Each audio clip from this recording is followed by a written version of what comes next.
É, minha gente, o tal do liberalismo econômico.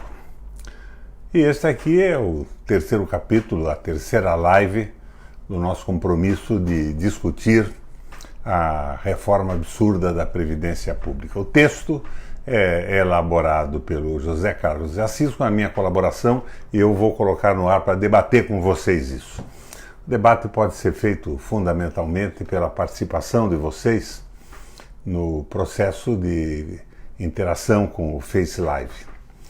Minha gente, por que a reforma da Previdência pretendida pelo Guedes e pelo Bolsonaro derrubaria ainda mais o produto interno bruto?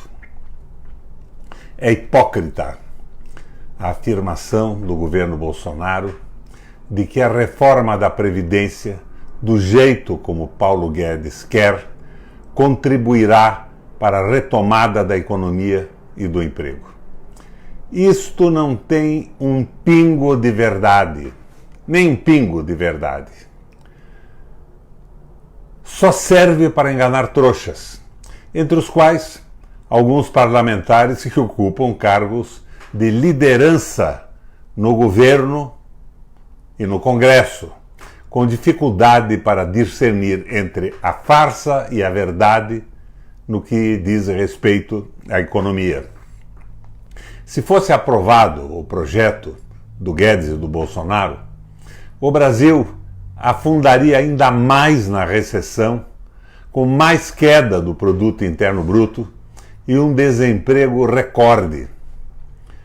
O argumento que usam para vaticinar o crescimento da economia com a aprovação da reforma se destaca entre as mais contumazes falácias do liberalismo, do neoliberalismo moderno. A retomada, dizem eles, viria da confiança do empresariado no equilíbrio fiscal anunciado. Ora, trata-se de uma ilação insustentável.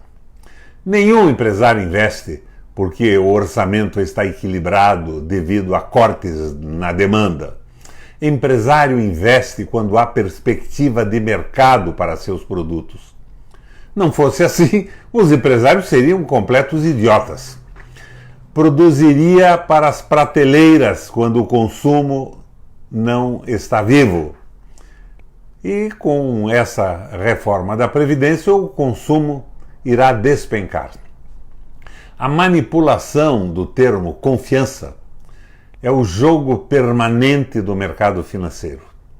A oscilação do que chamam de confiança, refletindo em surtos rápidos de alta e de queda de determinadas situações, é essencial para a especulação. Um mercado sem oscilação seria inútil para o jogo de bolsa. Ninguém ganharia ou perderia, só os intermediários. Daí que fatos que têm pouca ou nenhuma relação com a lucratividade ou a saúde das empresas, no curto prazo, são elevados à condição de fatores importantes para o desempenho da Bolsa, como, por exemplo, a reforma da Previdência. O que realmente importa para o mercado financeiro é a política monetária. A política fiscal só interessa na medida em que esteja articulada com a política monetária. No momento de aguda recessão, como vivemos hoje, a política fiscal monetária que interessa ao país é justamente a que é rejeitada com toda a sua força de pressão pelo mercado financeiro. Qual seja, a redução dos juros sobre a dívida pública e a expansão da moeda, de forma a ampliar os gastos públicos e os créditos para o setor privado. Já o mercado não quer isso. O mercado quer juros altos e crédito raro. O mercado tem pleno conhecimento sobre a reforma da Previdência. Além do interesse imediato dos bancos e dos intermediários financeiros, para o qual o Paulo Guedes diz reservar R$1 trilhão, o governo promete eliminar a contribuição previdenciária dos patrões cobrada e paga na folha de pagamento, junto com a contribuição do trabalhador. O trabalhador, terá que se contentar com a aplicação individual da sua própria poupança num fundo financeiro, uma espécie de caderneta de poupança com contribuições mensais certas e com o retorno sujeito ao quê? À especulação dos banqueiros. Agora vejamos a situação por outro ângulo, ou seja, pelo lado do desempenho real da economia, tendo em vista as medidas previstas na reforma. Em primeiro lugar, temos a redução do valor dos benefícios de prestação continuada e a retirada da correção de outras aposentadorias e pensões correntes. Como a economia a ser feita pelo governo com esses cortes será destinada ao pagamento de juros da dívida pública, é fácil concluir que se tratam de medidas contracionistas, isto é, vai ser retirado dinheiro líquido da economia em favor, sobretudo, de especuladores na bolsa e em fundos especulativos.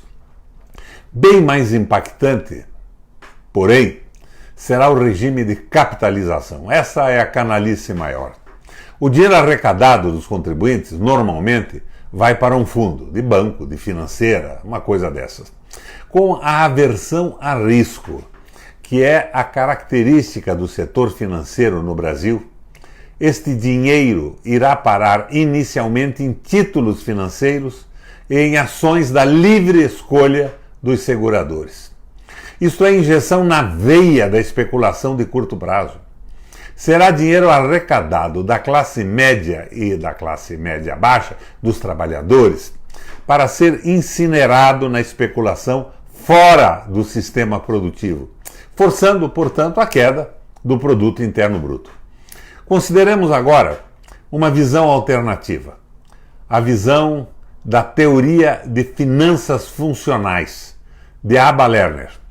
Para um dos seus principais divulgadores contemporâneos, Randall Wright, Estado que emite sua própria moeda não tem restrições financeiras, exceto quando se esgota sua capacidade produtiva.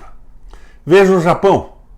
Poderíamos, portanto, emitir dívida pública até acabar com a recessão e o chamado déficit previdenciário, expandindo a economia e o emprego sem aumentar impostos.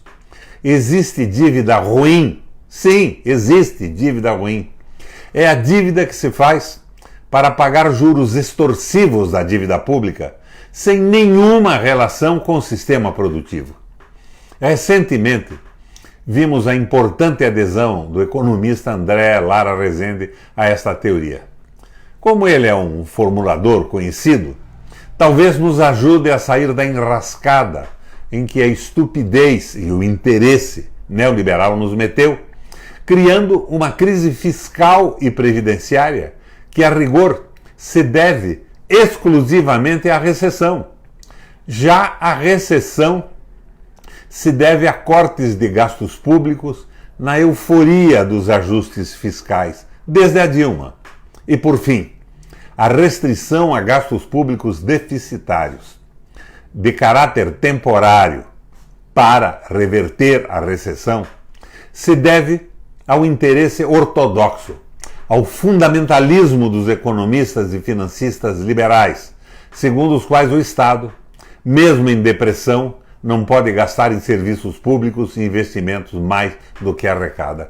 Isso vem na contramão de toda a política que nos anos 30 recuperou a Alemanha com Horace Greeley e Hjalmar Schacht e o Keynes nos Estados Unidos com o Franklin Delano Roosevelt, o novo pacto americano, o New Deal, e a política alemã de recuperação. O caminho é esse. Agora, o neoliberalismo dificulta a vida da Europa, transforma a Espanha num país ingovernável, liquida a soberania e a existência da Grécia e complica mesmo a vida da Merkel na Alemanha, que tem uma situação privilegiada, porque com a criação do euro, A Alemanha desvalorizou a sua moeda, enquanto os outros países europeus tiveram que valorizar. Então a Alemanha ganhou em competitividade e os outros países perderam em competitividade e ficaram subordinados aos ditames do Banco Alemão. Minha gente, a nossa sugestão é que vocês reúnam em casa 10, 20 familiares ou amigos e coloquem no ar esses textos que nós estamos colocando para vocês. Para criticar, para discutir, para aprender, porque o fundamental é que a gente entenda bem o que quer a direita fazer com a reforma da Previdência. O que significa a nova Previdência. Esses grupos fariam debate, os debates viriam para nós através da interação com a internet, com o Yahoo, com o Face Live, como nós estamos fazendo agora. A nossa intenção é mostrar que não há reforma da Previdência. Há uma patifaria deliberada para tirar dinheiro do bolso dos mais pobres. 84% do tal trilhão que o Guedes diz que vai encomendar sai dos trabalhadores. E como é que é possível ter um trabalhador que, diante da notícia de que vai perder R$1 trilhão da sua aposentadoria, do dinheiro para manutenção da sua velhice, a pensão dos seus familiares, e ainda possa dizer que apoia essa picaretagem? Então, no caso dos parlamentares, dos deputados, dos senadores, que têm acesso a informações como tive eu como senador, têm acesso a políticas realizadas no mundo inteiro semelhantes a que realizam aqui e dissemelhantes com grande sucesso, como recentemente a política de Portugal, que abandonou essa história de queda de investimento, vem investindo, aumentando o salário, aumentando a aposentadoria, pagando as dívidas, e a única economia europeia que está realmente crescendo. Quem estiver a favor disso no Congresso, ou é completamente ignorante, é um alienado, ou é um corrupto que foi nessa onda eleitoral para o Congresso Nacional, com mandato de senador ou de deputado federal, e lá vai negociar o seu voto pessoal por vantagens contra o interesse do povo e do Brasil. Minha gente, é hoje dessa forma que eu finalizo essa nossa intervenção na vigília contra o absurdo da reforma da Previdência, que na verdade é um roubo do salário dos trabalhadores e um instrumento para paralisar definitivamente a economia brasileira. A reforma da Previdência e a reforma trabalhista são reformas rigorosamente criminosas. Ou foram realizadas por má-fé cínica ou por ignorância córnea. Estudando e discutindo isso, vocês vão chegar, como eu, à conclusão que eu cheguei. São as duas coisas. É a má-fé e a ignorância levando o Brasil a esta situação terrível de recessão, de desemprego e de desespero da população mais pobre. Valeu, minha gente!